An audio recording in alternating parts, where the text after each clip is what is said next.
Du vice-président, le colonel Assimi Goïta, le premier ministre, M. Mokhtar Wane, et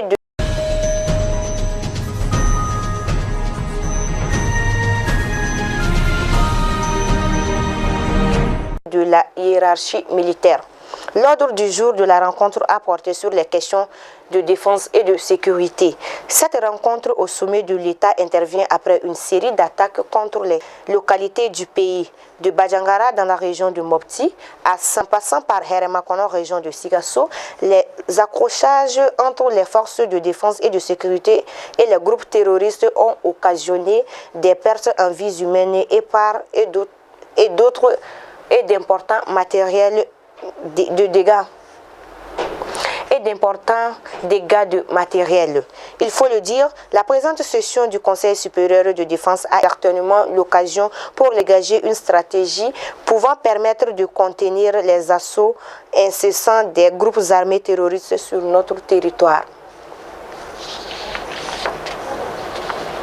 Dans une lettre circulaire publiée sur les réseaux sociaux, le directeur national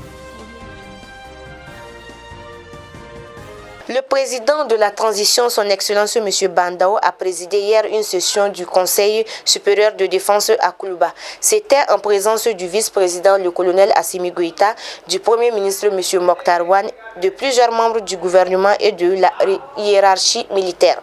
L'ordre du jour de la rencontre a porté sur les questions de défense et de sécurité. Cette rencontre au sommet de l'État intervient après une série d'attaques contre les positions de nos forces de défense et de sécurité dans différentes localités du pays. De Badjangara, dans la région de Mopti, en passant par Heremakono, région de Sikasso, les accrochages entre les forces de défense et de sécurité et les groupes terroristes ont occasionné des pertes en vie humaine de part et d'autre et d'importants dégâts matériels. Il faut le dire, la présente session du Conseil supérieur de défense a été certainement l'occasion pour les autorités de dégager une stratégie pouvant permettre de contenir les assauts incessants des groupes armés terroristes sur notre territoire.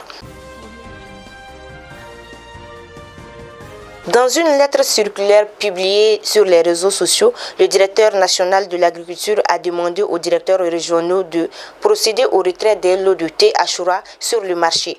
Selon la direction, les investigations et les analyses de laboratoire ont montré que ce lot contient des traces de pesticides à des quantités dépassant le seuil tolérable. La société importatrice du produit fustige les examens et dénonce une concurrence déloyale. Que les consommateurs se rassurent, le thé Ashura ne contient pas dans sa globalité des pesticides. Le lot incriminé n'existe plus sur le marché, a précisé le directeur de l'Institut national de santé publique.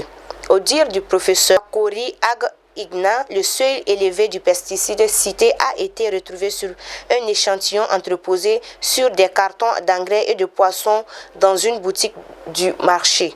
Je voulais rétablir les choses. Il n'y a pas eu de pesticides dans le thé Ashura. C'est un seul lot, donc il ne faut pas dire que c'est le thé Ashura qui contient de l'aflatoxine.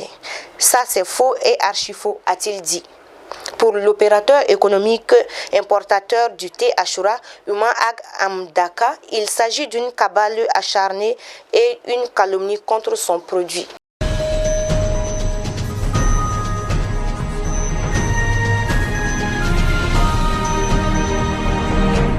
Actualité hors de chez nous. Au Sénégal, de nouvelles tensions ont eu lieu ce jeudi suite à l'arrestation d'Ousmane Sonko le mercredi. Il a été arrêté alors qu'il se rendait au tribunal. Il est accusé de viol par l'employé d'un salon de massage. Accusation qu'il rejette. Des jeunes ont manifesté contre les forces de l'ordre. Des scènes de meurtre ont été éclatées dans plusieurs quartiers de Dakar et l'opposant a été placé en garde à vue. Après retour au calme ce jeudi matin, de nouveaux affrontements ont éclaté entre manifestants et forces de l'ordre à Dakar, mais aussi dans le sud du pays. Au Burkina Faso, le mouvement patriotique pour le salut, le parti qui avait investi l'ex-président et premier ministre de la transition, Yacouba Isaac Zida, rejoint la majorité présidentielle. Dans une déclaration rendue publique jeudi 4 mars, son président Augustin Loada affirme que c'est au nom de la réconciliation nationale que le parti a choisi d'adhérer à l'alliance des partis de la majorité qui soutient la mise en œuvre du programme politique du président Roch-Marc Christian Kaboré.